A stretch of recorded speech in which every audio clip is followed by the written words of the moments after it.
Here is your Radio Theater Channel weekly podcast for download. The RTC still has the very best old-time radio on the live streaming. And if it's music you love, tune in to the RTC Music Channel, where this link and many others are on our website at oldtimeradiolisten.com. Now, here's Jim. Welcome, everybody, and thank you for listening to the RTC Weekly Download. I'm your host, Jim Dolan. This is Valentine's week, so love is on our minds. We'll start off with Connie Brooks of our Miss Brooks. Her would-be boyfriend, Mr. Boynton, when it comes to love, is as thick as a brick. He's not picking up what she's putting down.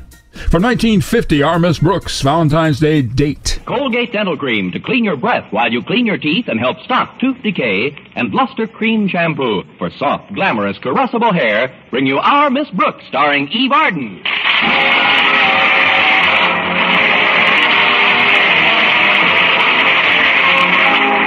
It's time once again for another comedy episode of Our Miss Brooks, written by Al Lewis. Well, last Tuesday was Valentine's Day. And our Miss Brooks, who teaches English at Madison High School, looked forward to celebrating the occasion with Madison's biology teacher, Mr. Philip Boynton. Of course, Mr. Boynton isn't the most dashing person in the world, but what he lacks in ardent emotion, he more than makes up for by his passionate lack of interest in romance. In fact, I have long suspected that if Mr. Boynton is ever hit by one of Dan Cupid's arrows, he'll remove it with a scalpel, cauterize the wound, and kick Cupid right in his quiver. I was discussing my reluctant dreamboat with my landlady last Tuesday at breakfast. I can't understand it, Connie. You're young, attractive, good company, charming. Thanks, Mrs. Davis. What are you doing after school? Now, I'm serious. Somebody ought to take Mr. Boynton by the shoulders and give him a good shaking. I've tried that, but he's not a very good rumba dancer. Besides, I really shouldn't complain. We've been out on several dates in the past few weeks. I know that, dear. But where does he take you on these dates? To the zoo. Exactly. And he took you there again yesterday, didn't he? How do you know? It's obvious. If it's that obvious, I'd better spray a little sweet air around. I knew you were at the zoo by the way you were dreaming last night. I got up to get some water, and as I passed your room, you were screaming like a wounded buffalo. Why, that's absurd, Mrs. Davis. I don't know what I'd be screaming about. It was only a flesh wound. Well, cheer up, dear. Here are some Valentine greetings that came for you this morning. Oh, thanks, Mrs. Davis. Let's see. This one's from Walter Denton. I recognize the handwriting. Well, an original poem. Read it out loud, Connie. All right. It says, my heart tick-ticks for you, my queen, with the steady watch beat of a new Longines. Dear Miss Brooks, I think you're keen. Won't you be my Valentine? Valentine? That's the feminine gender. Listen to this, Mrs. Davis. This is from Stretch Snodgrass. Really? You mean he can write? Just about. Here it is. When it comes to athletics, I get plenty of breaks. But when it comes to scholastics, I ain't no great shakes. But since being in your English class, I don't sing the blues, 'cause nobody nowhere never taught me better than yous. Now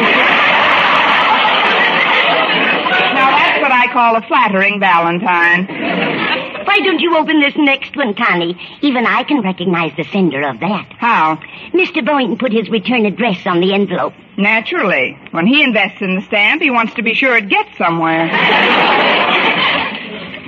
Well, listen to this. You're on my mind where'er I go, even when I'm alone at a picture show. But especially do I think of you when I happen to pass our local zoo.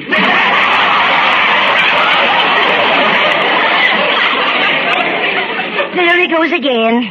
How about you, Connie? Did you send Mr. Boynton a Valentine greeting? Yes, I mailed it yesterday. I didn't sign it, of course, but I think you'll know where it came from. What did you say in your greeting, Connie? It was an original bit of verse, Mrs. Davis, called I Must Go Where the Wild Goose Goes. Let's see if I can remember it.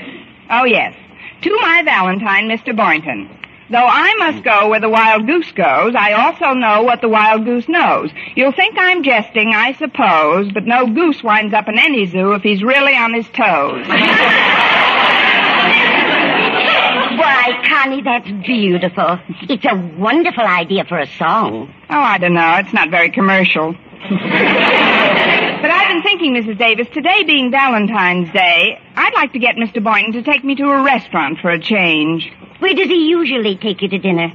We split a hamburger in front of the lion's cage. And I strongly suspect it's the same kind of meat the lion gets. Of course, there's one thing I should be grateful for, I suppose. What's that? He doesn't serve it to me on the end of a stick. I'm sure Mr. Boynton realizes that this is a holiday, Connie. He'll probably take you to a lovely restaurant. No, he won't, Mrs. Davis. He was just telling me yesterday how pressed he is for money. Seems he spent $2 for a rare white mouse. He's experimenting with it at his home. At his home? Good heavens, Connie, how can Mr. Boynton live in a place with a white mouse? He's got twin beds. But to get back to my date tonight, if I had a little extra money, I'd pretend I owed it to Mr. Boynton for some ancient debt and force it on him. Then he'd have to take me to a nice place to eat. That sounds like an excellent idea, Connie. Do you have any extra money? $1 net. Now, if I had another dollar or two, I could... Mrs. Davis... I pass, Connie. I barely have enough money to do today's shopping. I'd love to help you, dear, but... Oh, forget it, Mrs. Davis. I guess I'll have to forget it, too. Oh, that must be Walter Denton. He's driving me down to school this morning. Again? What's wrong with your car? Yes. Come in, Walter. I'll fix some more toast and get some jelly out. That boy's one of the biggest eaters I've ever seen. He does do pretty well by the groceries. Valentine's Day greetings to the fairest of the fair, and I hope my little verses aren't getting in your hair. Your rhymes are most enchanting, but upon them let's not brood. Pull a chair up to the table and start swilling up your food. That's what I like about Valentine's Day, Miss Brooks. It puts everybody in such a good humor. But before I join you for breakfast, there's something I'd like to take care of. What's that? Here's the buck I owe you. You lent it to me way back in September for a ticket to the ball game. I'll bet you don't even remember it. What do you want to bet? Here, Miss Brooks, take it. And if you don't mind a rather personal suggestion, why don't you slip the dollar to Mr. Boynton? Mr. Boynton? Sure. So he'll take you to a restaurant for once instead of the zoo. What? Yeah, you could tell him you owe him the money for some ancient debt or something. Walter, how can you even think of such a thing, too? That is, I know you mean well, but do you really think it'll work? Sure it'll work. Well, how about you? It won't leave you short, will it? Oh, not a bit. I got the money from Stretch Snodgrass last night. He's owed it to me since August. But Stretch doesn't make very much working in his father's pet shop. Maybe you shouldn't have taken it from him. Oh, he doesn't work at the pet shop anymore. His father fired him after the beef. Beef? Yeah. You know what a temper Stretch has. Well, last Monday he bit an orangutan. How hungry can you get? Well, his father just means to punish him, I guess, but meanwhile, Stretch wound up with a job after school that pays 3 times as much. Where's he working? In turkey heaven. How did he get in? I mean, what in the world is turkey heaven? It's a restaurant, Miss Brooks. Of course, Stretch is only a busboy now, but who knows how far he can go if Mr. Turk takes a liking to him. Mr. Turk? The owner. Turk's Turkey Heaven, the place is called. If you tell me Mr. Turk's first name is Tom, I'll hit you with a drumstick. That's a swell spot, Miss Brooks. Maybe Mr. Boynton will take you there some night. Not unless they sell turkey burgers and have a lion in the window. Honestly, I'm so fed up with the zoo, I'd almost rather stay home tonight. Wait a minute. If I add this dollar you gave me to the one I've got already, we could... Come on, Walter, we've got to get down to school for the election. What election? I've just elected Mr. Boynton, the man most likely to blow me to dinner with my own money.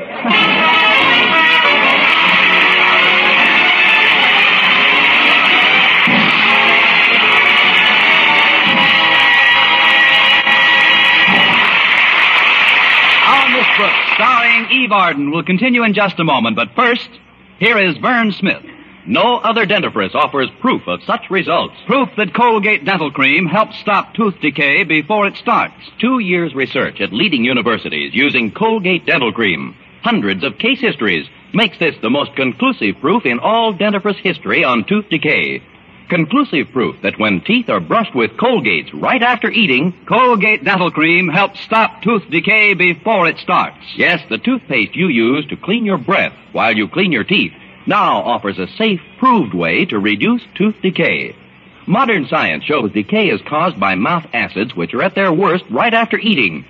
Brushing teeth with Colgate's as directed helps remove acids before they harm enamel. Colgate Dental Cream has been proved to contain all the necessary ingredients, including an exclusive patented ingredient for effective daily dental care. Get Colgate Dental Cream today. Big economy size, only 59 cents. Always use Colgate Dental Cream to clean your breath while you clean your teeth and help stop tooth decay before it starts. Remember, no other dentifrice offers proof of such results.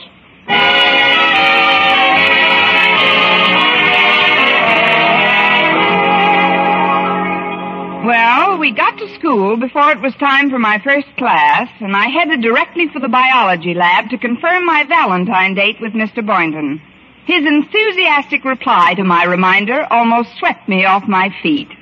I guess we could kill a couple of hours somewhere. But frankly, Miss Brooks, if you're expecting any elaborate celebrations... Of course I'm not, Mr. Boynton. I just thought we could do something simple and inexpensive. You mean like go to the... No. Look, before we make any plans, let me give you these $2 I owe you. $2? Yes, it was for gas. I picked you up in my car one night last May, and when we ran out of gas, you bought 10 gallons for me. I bought 10 gallons? You had a beer with your dinner. Let me think a minute. You say this happened one night last May?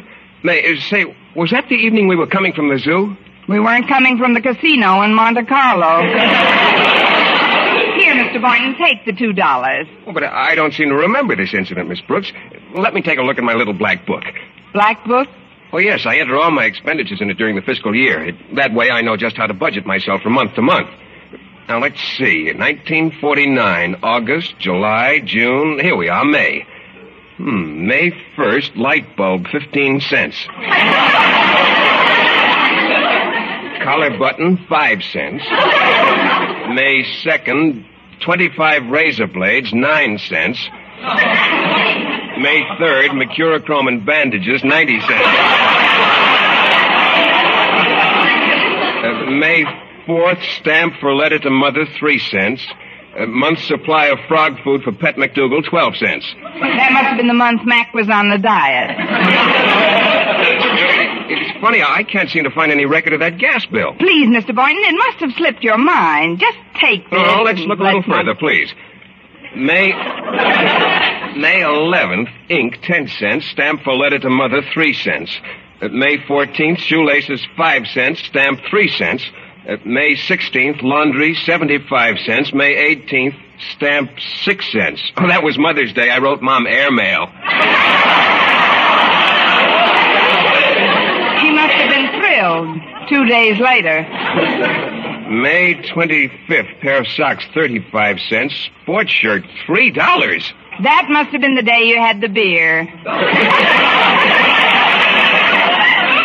I don't remember that item at all. See, you just forgot to put the $2 down. Now, please take the money and let's Well, thanks, Miss Brooks. It's certainly nice of you to remind me about it.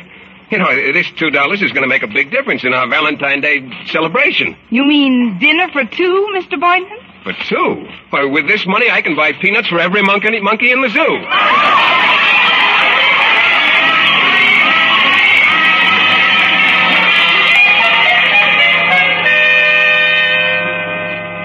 And so, class, if you'll just turn to page 18, we can all go to lunch.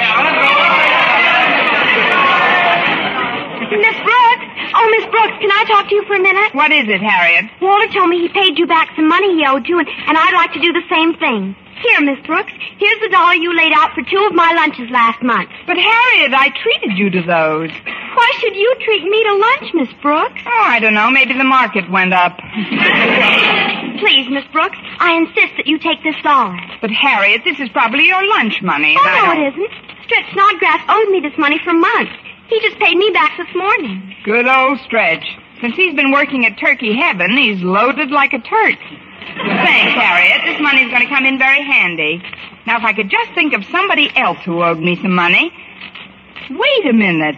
Your father owes me $1 since last December. I'm going right over and collect it. I'll walk you to his office, Miss Brooks. But if I were you, I'd be very careful how I approach Daddy. He wasn't in a very good mood this morning. What was wrong? Well, Mother played a little Valentine joke on him. She cut a big heart-shaped hole in his morning paper. And she said she'd like to see his face at the breakfast table at least one day a year. That should be plenty. I mean, that was very clever of your mother, Harriet. I'm glad I didn't send him a Valentine. Well, here we are, Miss Brooks. Good luck. Thanks, Harriet. Now stand back. I'm going to open the cage. Pardon me, Mr. Conklin. Oh, good afternoon, Miss Brooks. And thank you for the Valentine greeting. Valentine greeting, but I know you chose to remain anonymous, but certain subtleties of phrasing gave you away. The biggest hint, of course, was in the signature. From an admirer. Oh, I'm not the only one at Madison who feels that way about you, Mr. Conklin, but I am glad you like the card. Yes, it is a dandy. You probably know it by heart, but I'd like to read it aloud for you, if I may. Certainly, sir. I'd love to hear it. Again. It goes, as our principal, you've ruled us with a firm and steady hand. You've hustled and you've bustled on our work you've carefully planned. Though you've guided us and chided us, I've really been in clover, because I know it won't take very long before you topple over.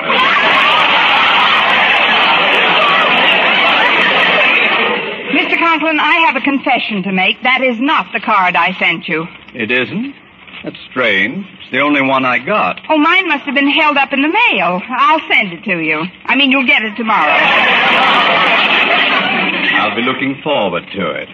Now, I've got to finish checking the business accounts at the school library, Miss Brooks, so if you'll state your business... Yes, sir. You may not recall this, Mr. Conklin, but during the first week in December, I was taking care of the office while you were out, and a collect telegram came for you. It did? Yes, and I paid for it. You did? Remember, you told me to remind you about it around Christmas time? And did you? Yes, sir. Then you've done your duty. Good day, Miss Brooks.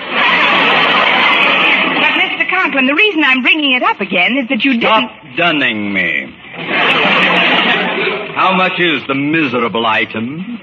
Well, the wire was 97 cents, so I gave him $1. You tipped the messenger boy? It was only 3 cents. You're very generous with my money. Well, the messenger had no change either, and as I say, it was just 3 cents. The amount is immaterial. It's the principle that's involved. Oh, you're not so involved, Mr. Conklin. It's just... Please, Miss Brooks. I've always felt that tipping is definitely un-American. But the messenger boy didn't mind. He was a little old Frenchman. However, sooner than violate your code, just give me 97 cents and I'll write off the balance under the Marshall Plan. I am not small, Miss Brooks. Here's your $1. Oh, thank you, sir. Now, if you'll excuse me... Just one moment, please. In going over these accounts from the library, I find that you are 6 weeks past due on a book. A book? Oh, yes, that was the one I brought home for Mrs. Davis. She can't seem to remember just where she put it. She didn't even read any of it yet. Obviously. The book was called How to Improve Your Memory. It's listed at $1.50, and I'll thank you for the money right now. Oh, but Mr. Conklin, we're still looking for it, and we may... These accounts are all being closed out immediately, Miss Brooks. If you find the book, we'll be happy to make an adjustment. But I can't afford $1.50 at this time. I haven't got it to give you. Tut, tut, tut, tut, Miss Brooks. I just handed you $1. And that, you must admit, was like found money. Yes, indeed. Like money found at the bottom of a snake pit. Look, Mr. Conklin, couldn't this wait until... Don't be petty, Miss Brooks. Here's 50 cents. Just hand me $2 and your account is all squared away. All right. Here you are. Now may I go, Mr. Conklin? Certainly. Good day, Miss Brooks. It's a Lulu so far. Hi, Miss Brooks. Oh, hello, Stretch. Thanks for the Valentine. Oh, that's okay. We're going to the cafeteria for lunch. I might as well. I have 50 cents that's just burning a hole in my pocket. The one that doesn't have a hole in it already. This talk of money is probably boring to anyone as affluent as you are. Oh, I ain't affluent, Miss Brooks. I just got a cold in the head. Well, it's nice to know there's something in there. By the way, how are things at Fort Knox? Where? Turkey heaven. Do you like your new job? Oh, I like it real good. Of course, I'm just a busboy now, but if I work real hard, I don't always have to be a busboy. I can go places. Especially if you get your own bus. You don't understand, Miss Brooks. From a busboy, I could get to be a waiter, and then I could go from waiter to mater. Mater? D. D? Hotel. We seem to have lost contact somewhere. Let's start again, shall we? Mater is short for Mater D. Hotel. Oh. You know, the head waiter who runs the whole restaurant usually. Boy, to be one of them, you sure gotta be elegant. Yes, I know. You only talk to the cream of society, the most cultured, well-bred, best-mannered people in the whole world, boy. And you know what happens when you're a Mater D? What? If they don't slip you a 5-spot, you don't give none of them crumbs a table. Well, like I've always said, it takes a heap of culture to make a Mater D. That's a long way off, I guess. But meanwhile, I'll just keep picking up glasses and learning the business. At least it's good exercise for me. I do a lot of bending over. Bending over? Sure. I drop a lot of glasses, too. But it's sure a nice restaurant, Miss Brooks. They got roast turkey, fried turkey, and cream turkey. My favorite is their special, turkey au grating. It's turkey hash varnished with cheese. And it's served in a shaving dish. Have you ever tried that? No, I prefer boiled turkey shellacked in the casserole.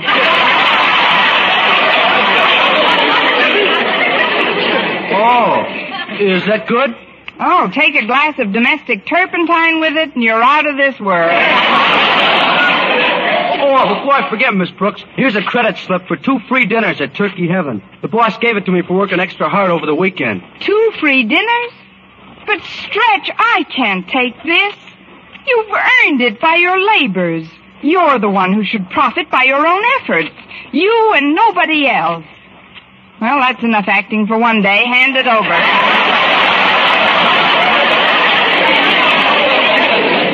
Here you are, Miss Brooks. It's no good to me anyway. After nibbling on turkey all day, who can eat?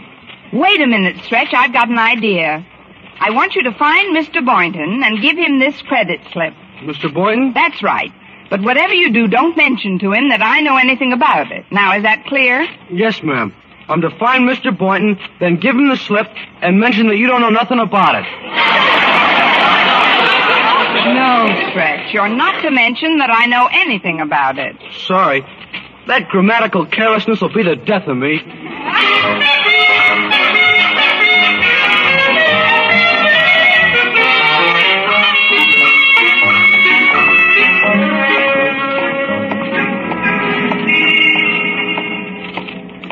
It's been a very nice walk, Mr. Boynton, but we're nowhere near the zoo. Well, I changed my mind about that, Miss Brooks.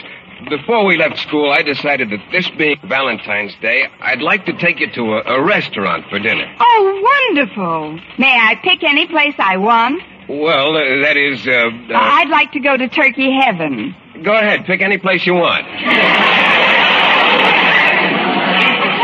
Say, now, this is a coincidence. Isn't that Turkey Heaven right ahead of it? Well, that's right, Miss Brooks. It's, rather expensive, isn't it? Oh, money isn't everything. Come on, let's go in. Hey, it's a good thing it's early. We won't have any trouble getting a table. Oh, fine. Look at that turkey being carried out of the kitchen. Isn't it a beautiful bird? Oh, yes, it is. But, look, isn't that Stretch Snodgrass with that tray of glasses? Yes. Hi, Miss Brooks, Mr. Boynton. I'll pick up the glasses later. The Mater D isn't here yet anyhow. How'd you like to sit at this table in the corner here? Oh, fine, sir. I know how it is when a couple are going to eat alone. They like a nice secluded place where Nobody can see them. Then if they feel like picking up a turkey leg in their hands, who cares? You're so right, Stretch. Now, if you'll just bring You got it pretty fast, Miss Brooks. Hope you enjoy everything. Incidentally, I didn't spill the beans to you-know-who about your knowing about the 2 free dinners to you-know-what. Stretch, go get Mr. Boynton a glass of water. And bring a couple of menus while you're at it. Yes, ma'am. I'll get them right away. Miss Brooks, I've decided there's no point in my trying to deceive you, so I'm going to come clean. Stretch gave me a credit slip for 2 free dinners here. Really? Well, wasn't that sweet? Here you are, folks. Water and menus. I'd like to advise you to read the menus pretty careful, though. The prices in here are mighty steep. Oh, we don't have to worry about that, Stretch. Mr. You-Know-Who has a credit slip for 2 free you-know-what. Now, let's see. What shall we order? Gosh, Miss Brooks, there's something I forgot to tell you. What's that? This slip isn't good on holidays, and today is Valentine's Day. Oh, no, Stretch, that's terrible. Oh, no, calm down, Miss Brooks. I'm not going to see you disappointed. Credit slip or no credit slip, this is one holiday we're going to celebrate and celebrate right.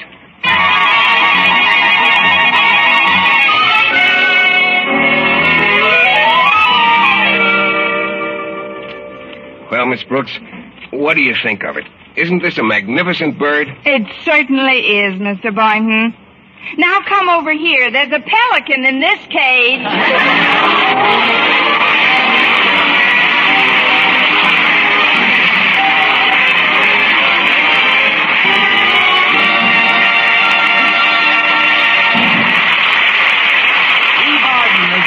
Brooks returns in just a moment, but first... Dream girl, beautiful luster cream girl. Tonight?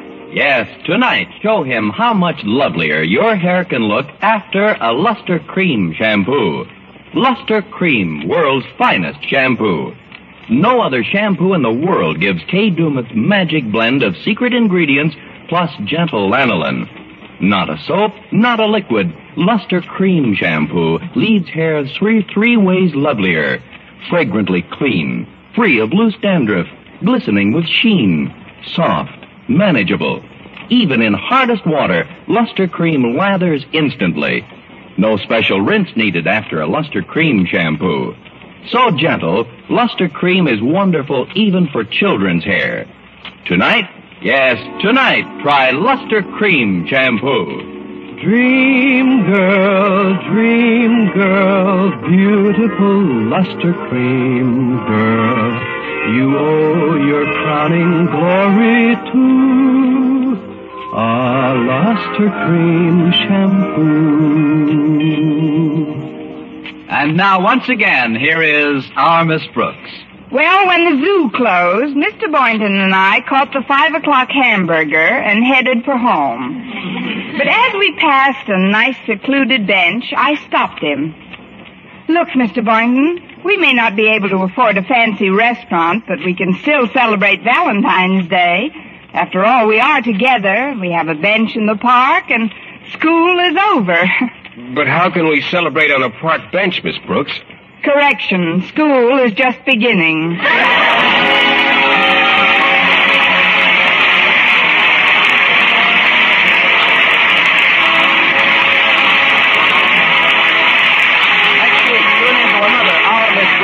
Brought to you by Luster Cream Shampoo for soft, glamorous, caressable hair, and Colgate Dental Cream to clean your breath while you clean your teeth and help stop tooth decay. Our Miss Brooks, starring Eve Arden, is produced by Larry Burns, directed by Al Lewis, with music by Wilbur Hatch.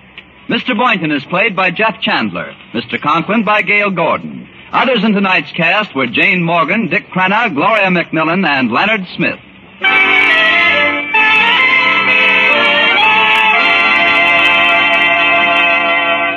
Doctors prove Palmolive soap can bring you a lovelier complexion in 14 days. Yes, 36 leading skin specialists proved in tests on 1,285 different women that Palmolive soap facials using nothing but Palmolive brought new complexion beauty to 2 women out of 3. Just wash your face 3 times daily with Palmolive soap. Each time for 60 seconds, massaging Palmolive's beauty lather onto your skin. Then rinse. So start your Palmolive facials today. Remember, doctors prove Palmolive soap can bring you a lovelier complexion in 14 days.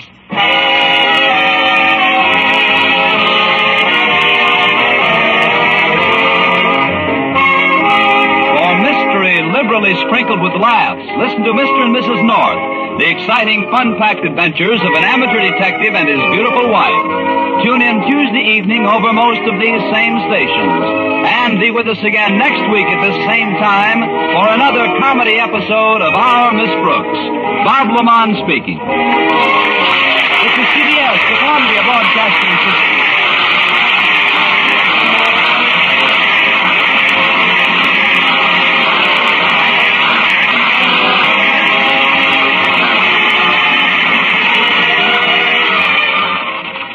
Next on our Valentine's podcast, we are off to Main Street for a visit with Lum and Abner. Lum receives a comic Valentine, 1940. If coffee gives you indigestion, switch to Postum.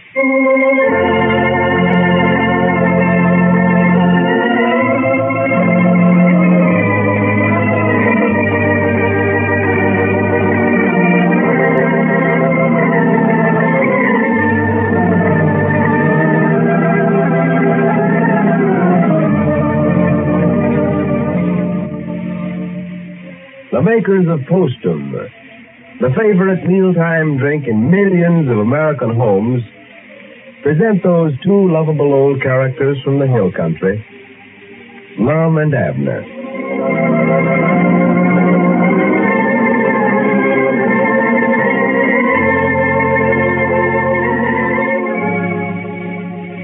Most of you folks listening, I know, are not ones to advertise your troubles. But if you suffer from indigestion, well, what more glaring advertisement could there be for that fact than a sour, ill-tempered disposition an upset digestion is almost sure to give you? Maybe coffee nerves is to blame for your indigestion, for it's common knowledge that while many people can drink coffee without having their digestion upset, many others should never touch it. So if you're one of those, if you think coffee spoils your digestion, be sensible and switch to Postum. For Postum can't possibly have any bad effect. It contains no caffeine or stimulant of any kind. And because of the distinctive, full-bodied flavor that's Postum's own, this grand mealtime drink has become the favorite in millions of American homes. And you can get Postum in any of your favorite restaurants and hotels when you dine out. So there's every reason, if coffee gives you indigestion, to start drinking Postum instead of coffee. Make the change right away, and after giving Postum a really fair trial, say for 2 weeks, see if your digestion and your disposition aren't much improved. Ask your grocer for Postum tomorrow. And now, let's see what's going on down in Pine Ridge. Well, friends, the Men's Protective Association, formed in Pine Ridge to defend the husbands against the unreasonable demands made by their wives, has given them so many new privileges that they now acclaim it a thorough success. The feminine population seems completely dominated. As we look in on the little community today, we find Abner over at the Jot 'em Down store talking to Lum, who has just entered. Listen. Was there any mail, Lum? No, nothing for the store. Uh-huh. What you got there? Oh, this is for me. Uh-huh. Doggy, they must have had an awful lot to say from the size of that envelope. I think it's a Valentine. And I think I know who it's from, too. Who? Well, I sent one to a certain person, and I reckon she sent me one, too. Who? Maudie Brooks? I ain't saying who. Yeah, that's who it is, I bet you, Maudie. Well, what's wrong with that? Well, nothing. Except I still think you're wasting your time. You've been trying to spark at her ever since they moved to town. She ain't never give you no encouragement. Oh, what do you want her to do? Throw her arms around my neck? Well, I don't care what she does. But anybody with half sense that knows she don't care nothing about you. I seen you Sunday when you went over there and sat down by her and meeting, and she got up and scooted down to the far end of the bench, clean away from you. She's just bashful, I think. Yeah, she's any bashfuler than you are. Why, you never will get together then. Oh, I don't know. She must care something about me to send me a Valentine. What does it say? I don't know. I ain't opened it yet. Oh. But I can tell her right now if she wants me to be her Valentine, I am. Or will be. Well, what do they mean by that, Lum, that will you be my Valentine? What do they mean by it? Yeah. What is a Valentine, anyway? Why, it's, Granny's, I never had stopped to think about that. I know the 14th of February is it every year. Yeah. Somebody you like real good, you're supposed to send them a Valentine present. Let them know you're thinking about them and all that stuff. Uh-huh.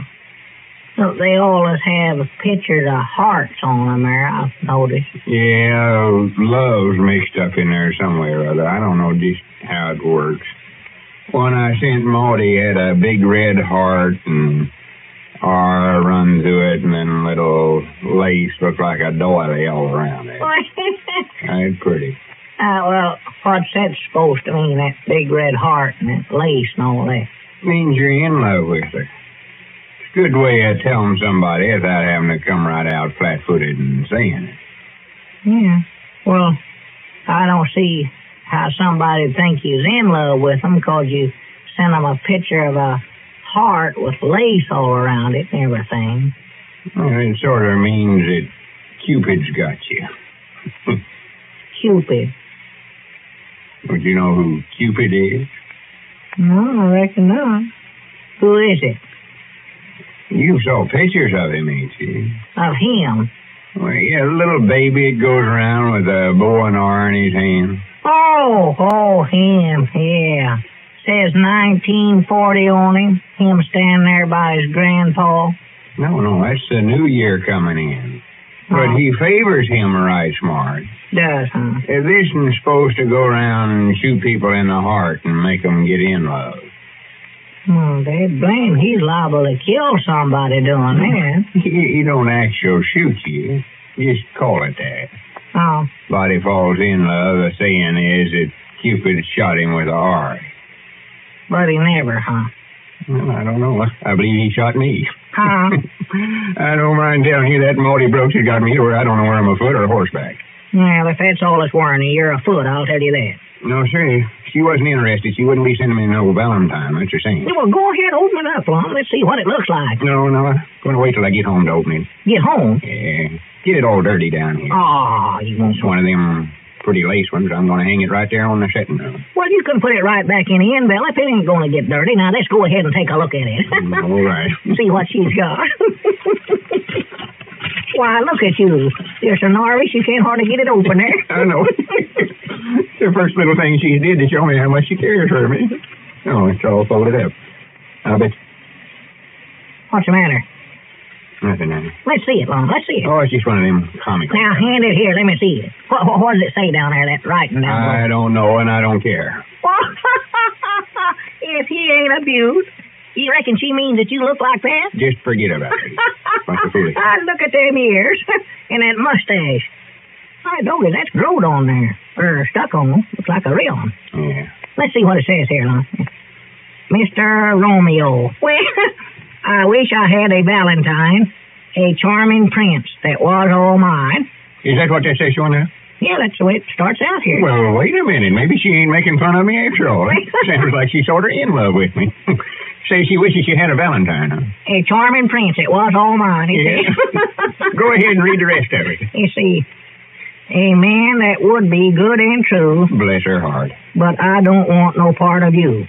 Huh? You think you are a ladies' man, but no gal could love you with that pan. Your face looks like a plate of hash with that handlebar mustache. So I'm still looking for a man divine, but you're just a comic Valentine. Now, what's her dad blame funny about that? Well, it's a funny way she's got to tell you she loves you. Give me that thing. Now, wait a minute. Now, don't tear it up, Lum. I want to show that to Grandpa. If you mention this to Soul Abner Peabody, I'll whop you right on top of the head. Got to where I can't even read my private mail around here without you telling it all over town. Oh, Swan, to goodness, tearing it up. You ought to be ashamed of yourself. And I ain't told nothing to nobody, neither. Wouldn't go telling nothing on you. Your face looks like a plate of hash with that handlebar mustache. That's a gooder. I wish you hadn't tore that up. I'd love to have kept that thing. Granny, that settles it. I'm a good mind to join that Men's Protective Association myself. I believe I could lawsuit her for sending such as that through the mail. Out and out slander's all it is. Yeah, well, you can't join an association unless you're married. I'll tell you that right now. Well, I ain't going to get married to get into the thing. I'll guarantee you that. But it's a good thing, though, if you was married. I'll tell you, we sure saved old Moe's Moot's life the other day. That woman of his would have beat him to death if we hadn't separated him. She did hit Luke Spears there once. Granny, that reminds me, is Moe's in bad with the association? In bad with them? There's a sign down there on his window that says, "Don't trade here. This shop's boycotted by the Men's Protective Association." Oh, that. No, I seen that down there. No, we're doing that to help Moe's out. Help him out? Yeah. See, that way, why, that's the way we gotta get even with his woman for breaking the rules the other day and jumping on him when she agreed not to. See, if Moe's don't do no business, why, she won't have no money to buy victuals with, and that way she don't get even with her. Well, that's kind of hard on Moe's, ain't it? What does he say about it? Oh, well, I don't think he much likes it, Moe's. He says it's just ruining his business. That's sure. But he's got to go by what the association says. Well, there ought to be some better way than that to punish her. Yeah, well, might be. We did try to figure out something else. Wrecked her brains. Thought once fining her $100 for it. And we have to think that Moe's would have to pay it if we did just be out $100. That's the only thing I see wrong with the organization. If women folks don't abide by the rules, I don't know what the association can do about it. They can't horsewhip them. No. Well, there's a committee working on that now. Here comes your grand defender, or whatever it is you call him. Squaw. Maybe they found some way to punish these women when they bust the rules. There's been 2 or 3 uprisings in the last day or two. Uprisings? Yeah, women folks busting the rules. Yeah, howdy, Brother Squire. Yeah, come in, Squire. Brother Abner, I'm calling a special meeting down at the Lodge Hall right away. Want all the members of the Men's Protective Association to be there, too. Yeah, well, wait a minute, Squire. I don't know where I can get away or not. Couldn't we have it tonight? No, it's a matter of business that can't wait, Brother Abner. We've got to act quickly or our organization is ruined. I just found out a while ago that the women of the town are having a secret meeting this afternoon over at Moe's Moots' house, and they're planning to organize a Women's Protective Association here in town. Uh-oh. Now, unless we can put a stop to it, conditions in this town will be 10 times worse than they ever were before. Oh, my goodness, yes. We've got our backs to the wall, men. Our freedom hangs in the balance. If we don't put a stop to this movement, we're going right back into marital slavery. We've got to fight for our rights, men, and fight to the last day. Well, it seems as though civil war is brewing in Pine Ridge. Did you ever stop at the end of the day to add up the number of times you'd been cranky and peevish with someone? Maybe you snapped at a clerk who couldn't help keeping you waiting. Maybe you lost your temper with your own family. Well, I know you'd much rather be cheerful and good-natured all the time. So consider this possibility. Maybe coffee nerves are making you tense and irritable. But while many people can drink coffee without ill effects, many others cannot. And that's why, if you think you have coffee nerves, you'll do yourself a real favor by switching to Postum. Well, Postum is entirely free of caffeine or stimulants of any kind. There's absolutely no chance of it getting on your nerves. Postum is a mellow, full-bodied mealtime drink with a rich, distinctive flavor all its own. And you can easily afford Postum, too, for it actually costs less than 1/2 cent a cup. So make it a point. If coffee nerves are to blame for your touchiness, to drink Postum instead of coffee. Now just give Postum a fair trial. Say for a couple of weeks, and even in that short time, see if the change hasn't done you and your nerves a world of good. Drink Postum. There's a reason.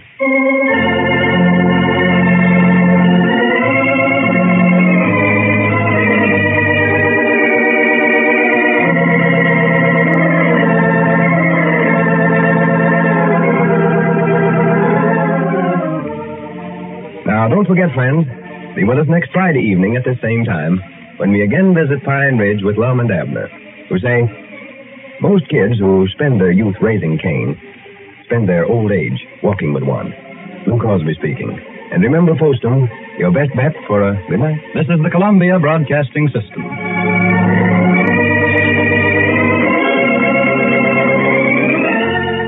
Keeping with our Valentine's Day theme, it's Judy Canova's Valentine flashback to Cactus Junction from 1946.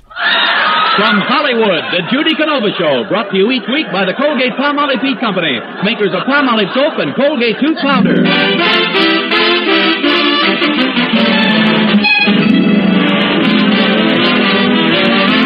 Palmolive Soap, your beauty hope, and Colgate Tooth Powder for a breath that's sweet present the Judy Canova Show with Mel Blanc, Ruby Dandridge, Joe Kearns, Ruth Parrott, George Neese, the sportsman, Opie Cates and his orchestra, and starring Judy Canova.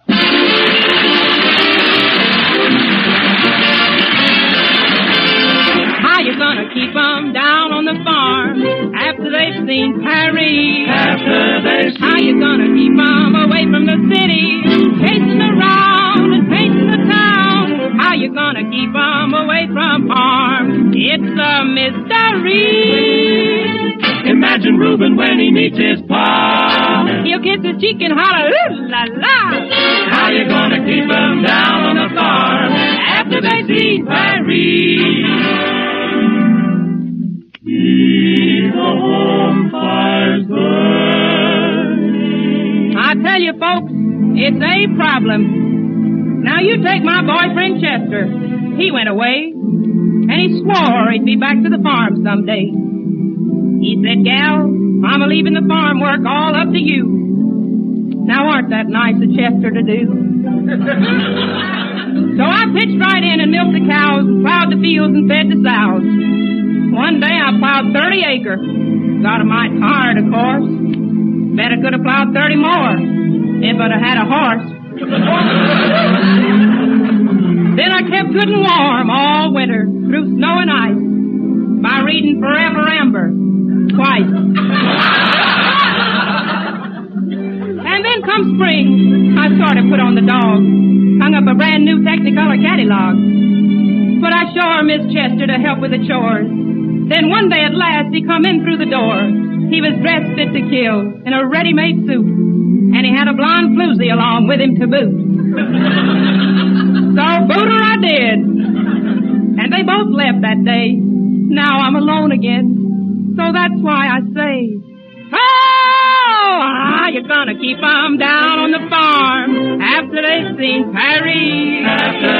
How you gonna keep 'em away from the city, chasing around and painting the town? How you gonna keep 'em away from harm? That's a mystery. They'll never want to see a rake or plow. And who the heck can parlez-vous a cow? How you gonna keep 'em down on the farm after they've seen Paris?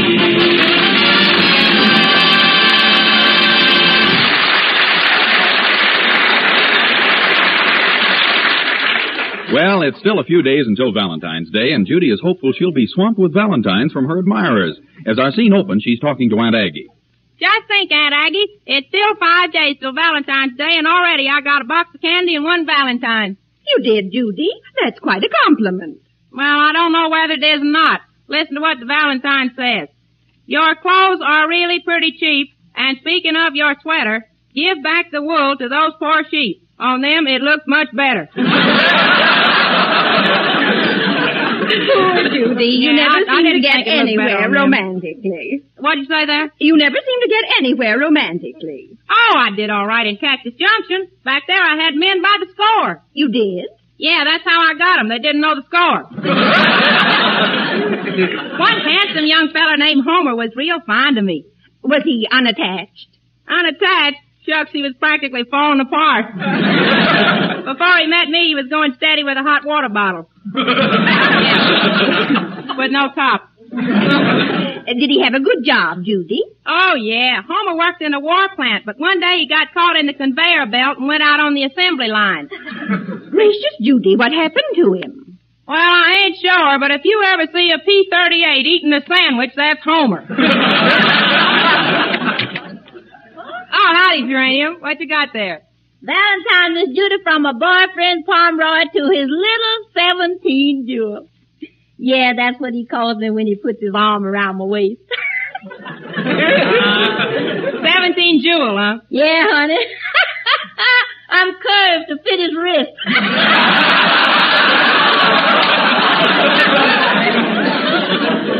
Uranium, what kind of Valentines did Pomeroy send you? Well, listen to this one, ma'am. Ain't it cute?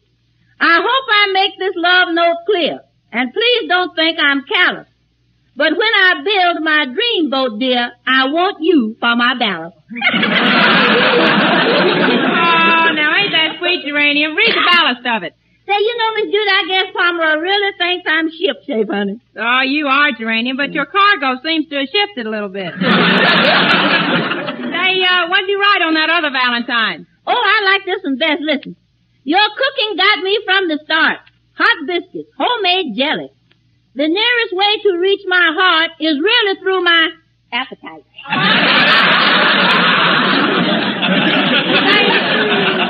Say, Geranium, look what I got this morning. Somebody sent me a 10-pound box of chocolates and bonbons. Here, have one. Oh, thank you, Miss Judy. I'll take this pink bonbon with a cherry on the end of it. Geranium, that's my thumb with red nail polish. Oh. Say, what do you suppose, who you suppose sent that candy, Miss Judy? I don't know, but I'd sure like to. Oh, it was probably some romantic feller who wanted to keep his identity a secret. He'll probably walk up to me and say, "Pardon me for talking in your face, Senorita." Oh, hello, Pedro. What you got there? Well, Senorita, my girl sent back this Valentine package. She didn't like the big red heart. But, Pedro, ain't a red heart a sign of genuine love? Well, Senorita, this red heart is a sign of genuine dog food.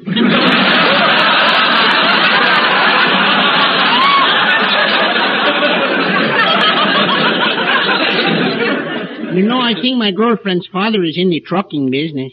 Yeah, what makes you think that? Well, last Saturday I heard her mother say, "Here comes Papa with another load." Pedro,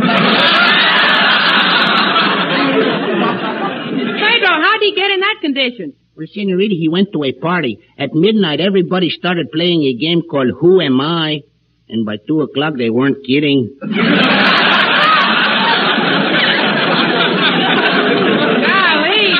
He must be quite a rounder. See, but since he saw the lost weekend, he is a changed man. Boy, did that picture scare him. Did he give up drinking? No, he gave up going to the movies.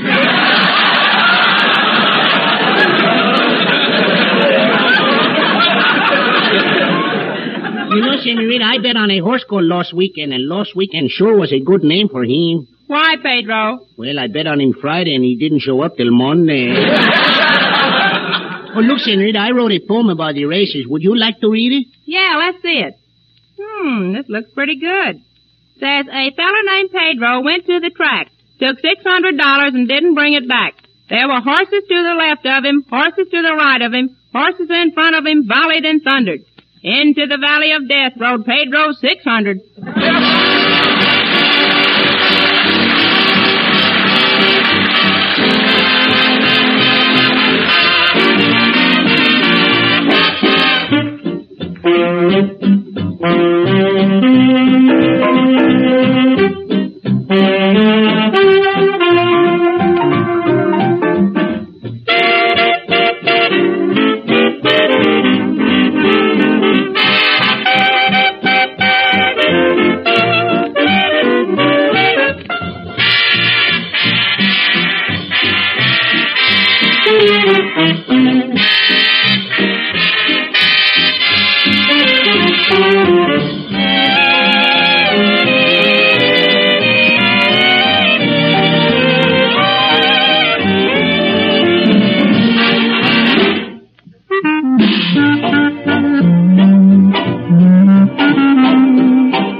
Opie Cates, his clarinet, and his orchestra playing I Don't Care Who Knows It.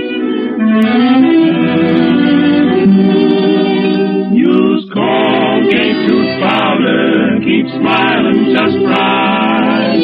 Use it each morning and use it each night. Don't take a chance with your romance. Use Colgate tooth powder. Now a message from Colgate Tooth Powder. A breath of spring is most enthusable, but a breath of trouble is inexcusable.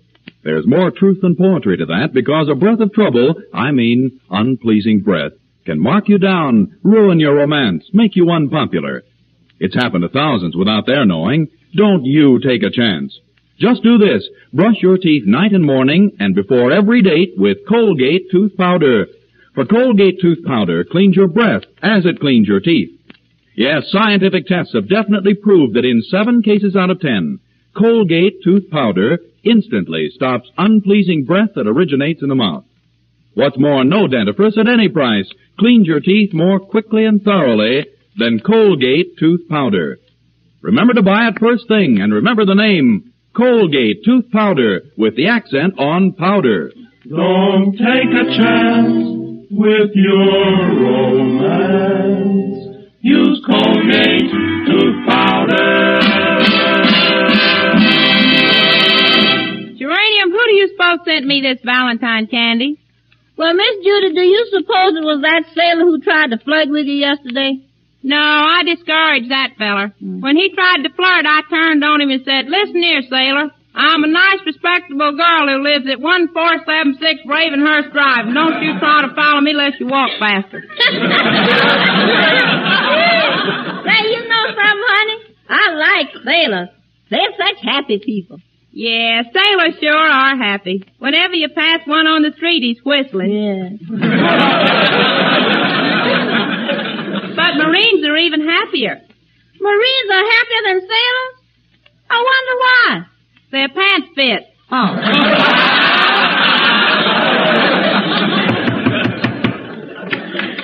Oh, howdy, mister. Hello, girlie. You remember me? Oh, yeah, you're that traveling salesman feller. Yep, Roscoe P. Whittle's the name. What does the P stand for? Prescription. When I was born, my old man got one look at me and took a powder.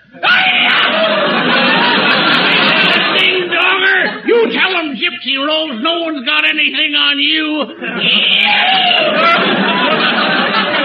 Say, mister, what are you selling this time? I'm selling a line of Valentines, girlie. I got roses of red Valentines. I love you truly, Valentines. Baby, I miss you, Valentines. And, honey, don't take the train to Reno until we decide who gets the custody of the butter, Valentines.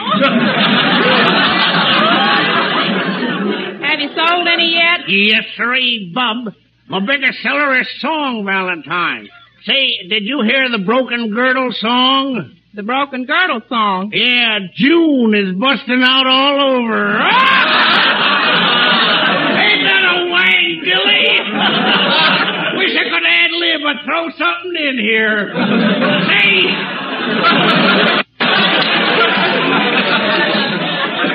That's pretty good for a young feller, huh? Shucks, mister, you ain't so young. Why, sis, I'm only 25, take it or leave it. You mean you're 25, double or nothing? Now, wait a minute, girlie. Let's both go to a neutral corner and start over. You tell 'em, boxing glove, I'm a little punchy. You know, I make up this stuff myself out of my head. No fooling. How long have you been out of your head? Well, there's nothing wrong with me, girlie. You can tell that by looking into my face. Just look into my face. Okay, mister. And believe me, your face needs looking into. All right, girlie, I can take a hint. I'll scram. I'm going to make a noise like a bourbon and soda and highball out of here. Gosh, if I had some eggs to mix with that corn, I sure could turn out some good fritters. Uranium, I still can't figure out who sent me that box of candy. Say, honey, maybe Mr. Benchley Boxford sent that candy. Now, you know something? That could be, Geranium. Benchley is rich. He could afford 10 pounds. His aunt left him $1 million. She did. Yeah, but that money don't influence me. I'd marry him no matter who left it to him. Yeah. Oh, Senorita. What is it, Pedro? Senor Benchford Botstop is in the living room. Well, show him in, Pedro. Hello, Judy. Howdy, Benchley. Oh, Judy, it's good to see you. Let me look at you. Ah, she is beautiful, therefore to be wooed. She is a woman, therefore to be won. W. Shakespeare. Ah, he is handsome. He is a man. Therefore, I ain't gonna bother with the rest of it. J. Canova. Oh, Judy, you're so cute. Can I kiss you? Shucks, I guess you can. Most fellers has been able to. Well, Judy, do you let a man kiss you with the lights on or off? Yes, Benchley. Say, Benchley, did you send me this box of Valentine candy? Oh, no, Judy, but that's a pretty fancy box of chocolates. I must have a rival. This looks like a fly in the ointment. No, that's just a raisin in the peanut cluster. Gee, I wonder if my old boyfriend Roger sent me this candy. Roger used to take me on dates. He did? Yeah. And you know, Roger liked Veronica Lake so much that one Saturday night I decided to comb my hair down over my eyes. Gee, we had a wonderful date. Where'd he take you? I don't know. I couldn't see a thing. Well, I've got a dash, Judy. I'm going to the Hollywood men's shop. You are? Gee, will you do me a favor? Well, sure, Judy. What is it? When you get to the Hollywood men's shop, have them send one over to me.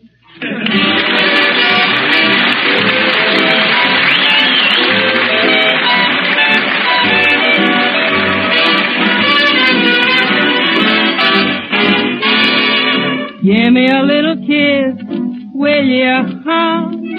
What are you gonna miss, will ya, huh? Gosh, oh geez, why do you refuse? I can't see what you got to lose. Oh, give me a little squeeze, will ya, huh?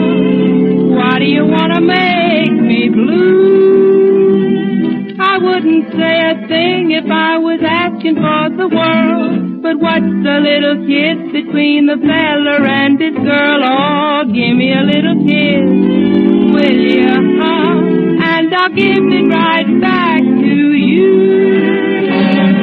Give me a little coat, will ya, huh? Sable or mink or goat, will ya, huh?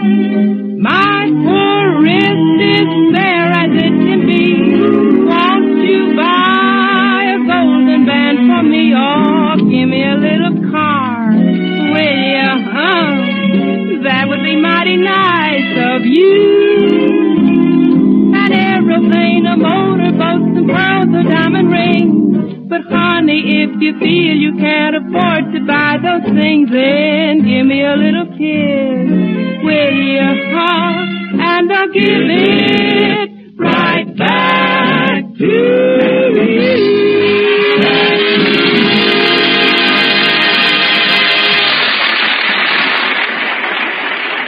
Remember, doctors prove Palmolive's beauty results. It's true, doctors prove Palmolive soap can bring 2 out of 3 women a more beautiful complexion in just 14 days. And this plan was tested on women with all types of skin. Even women with dry skin, oily skin, rough skin, women as old as 50, even women whose skin wasn't clear. Yes, 36 doctors, leading skin specialists, have proved the 14-day Palmolive plan improves all types of skin. Yes, brings fresher, brighter, younger-looking complexions. Start your 14-day Palmolive plan now. It's as simple as 1, 2, 3. Here's all you do. 1. Wash your face with Palmolive soap. 2. Then massage your face for 60 seconds with Palmolive soft, lovely lather. You see, 1 full minute of this cleansing massage brings your skin Palmolive's full beautifying effect. 3. Then rinse. Do this just 3 times a day for 14 days. And that's all. Remember, doctors prove this beauty plan with Palmolive soap brought 2 out of 3 of all women tested a more beautiful complexion in just 14 days, no matter what beauty care they used before. So get Palmolive soap. See what Palmolive can do for your own complexion in only 14 days. And for tub or shower, for loveliness all over, get the new Big Thrifty bath size Palmolive.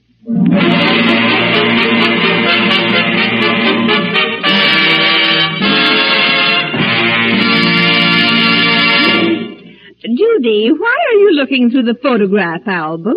Aunt Aggie, I'm looking for pictures of my old boyfriends in Cactus Junction. I'm trying to get a clue to who sent me that candy for Valentine's Day. Judy, could it be this young man? No, that's Cousin Goonie. He had a large mole on his left shoulder. Sure did attract attention. What's so unusual about a large mole? Everybody used to feed it peanuts.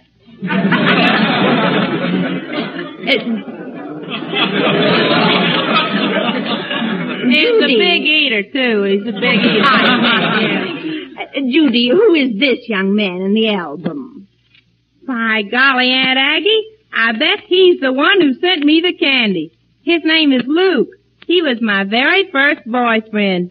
But Pa and Ma broke up our romance. They did, Judy. How did that happen? Well, it's a long story. One Valentine's Day back in Cactus Junction, Ma was talking to Pa. Wake up, Pa, you lazy critter. Is that coffee I smell? It is, and you do.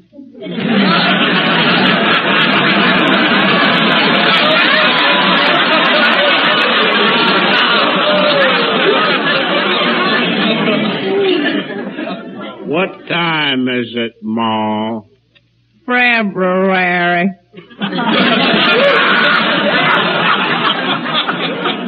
You've been asleeping since July. Feel right rested, too. Pa, you got egg on your face.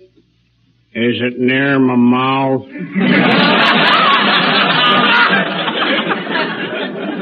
Nope. Doggone, and I was right hungry, too. What you thinking of, Pa? Our little girl, Judy. Thinking how she looks more like you every day. Oh, what's the difference, long as she's healthy?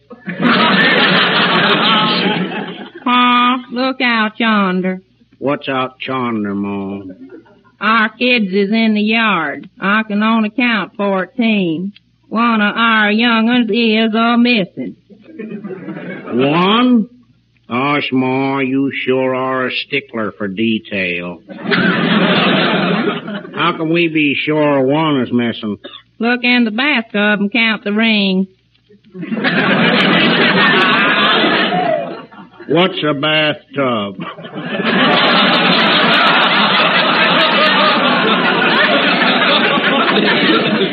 Come to think of it, Zeke says the dog catcher picked up her hands. I told you we should have give that boy a haircut. Couldn't, Ma. His head was a-getting too big for the sugar bowl. Ain't we got no other bowl you could use on ranch, Pa? Yep, but his ears keep getting stuck in the handles.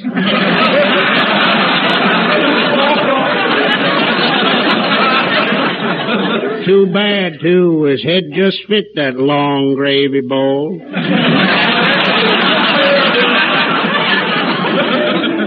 Look, Pa, here comes Judy's fella Luke up on the porch. Should have let him in, Ma. Sit right where you are, Pa. Don't get up. Why not? Don't want them hatching eggs to get cold. Howdy, folks. Howdy, Luke. Sit down. Well, I don't know. Has the furniture been cleaned lately? Yeah, but we can clean it again after you go. Hey, is Judy here? Got a Valentine for her. Are you a courting Judy, Yeah, I want to marry her.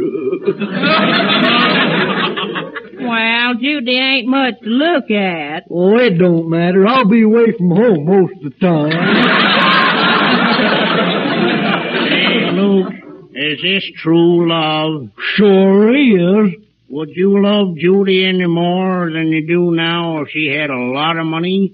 Say $1,000? I sure would not. Then get out. We don't want no fools in this family.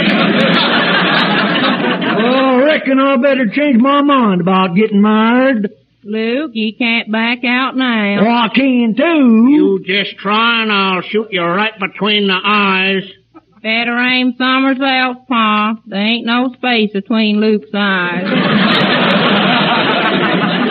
Shucks, I've seen potatoes with the eyes further apart than Luke. And Aunt Aggie, that was the end of my romance with Luke. Well, Judy, do you think he sent the candy? No, Aunt Aggie, but I sure wish I knew who did. Oh, I'll get the phone, Aunt Aggie. Hello? Yes, this is Judy Canova. Oh, you're the one who sent the candy. Well, I wondered about that. Thanks a lot. Goodbye. Oh, Judy, who was it? Rubel's Grocery and Delicatessen. What? Yeah, you know, they had a guessing contest to see who could tell the right number of beans in a jar, and I won the prize. I guessed 550,206 beans. No wonder they sent that little note with the candy. Well, what did the note say? To Judy Canova, the only girl in town who really counts.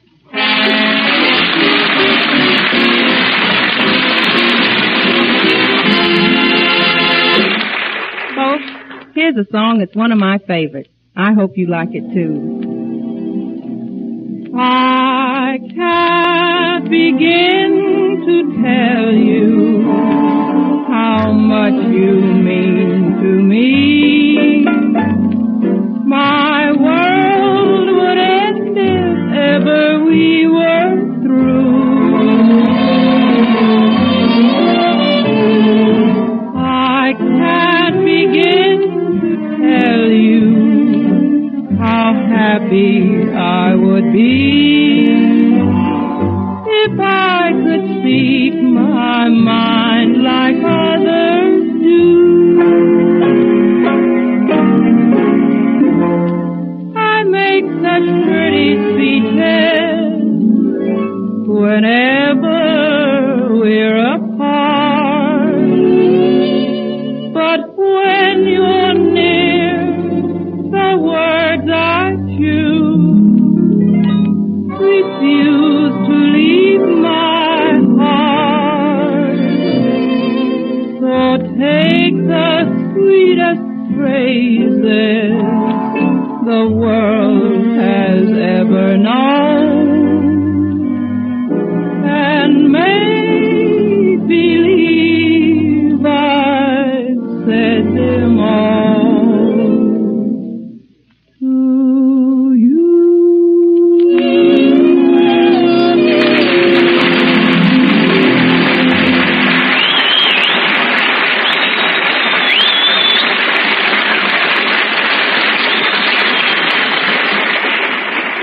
This is Vern Smith asking you to follow the 14-day Palmolive plan for a lovelier complexion. And don't take a chance with your romance. Use Colgate tooth powder night and morning and before every date. Ladies, there's still a colossal shortage of industrial fats, and one result is a shortage of soap in your stores. Remember, too, fat is needed in the manufacture of nylons, textiles, electrical appliances, baby carriages, and scores of other peacetime products. That's why Secretary of Agriculture Anderson asks you to keep on salvaging all the used cooking fat you can, for it's needed in the manufacture of soap and other industrial uses. Remember, ladies, where there's fat, there's soap. Keep on saving it. Your butcher still pays 4 cents a pound for used cooking fat. Now, here's Judy. Folks, it was awfully nice being with you tonight, and I hope we'll all be together again next Saturday night. In the meantime, please don't forget the 2 products that bring us together each week. Palmolive soap and Colgate tooth powder. The bestest in the world. This is Judy Canova from Hollywood singing, go to sleepy little baby, go to sleepy little baby. The Judy Canova Show is written by Fred Fox and Henry Hoople. This is NBC, the national broadcasting company.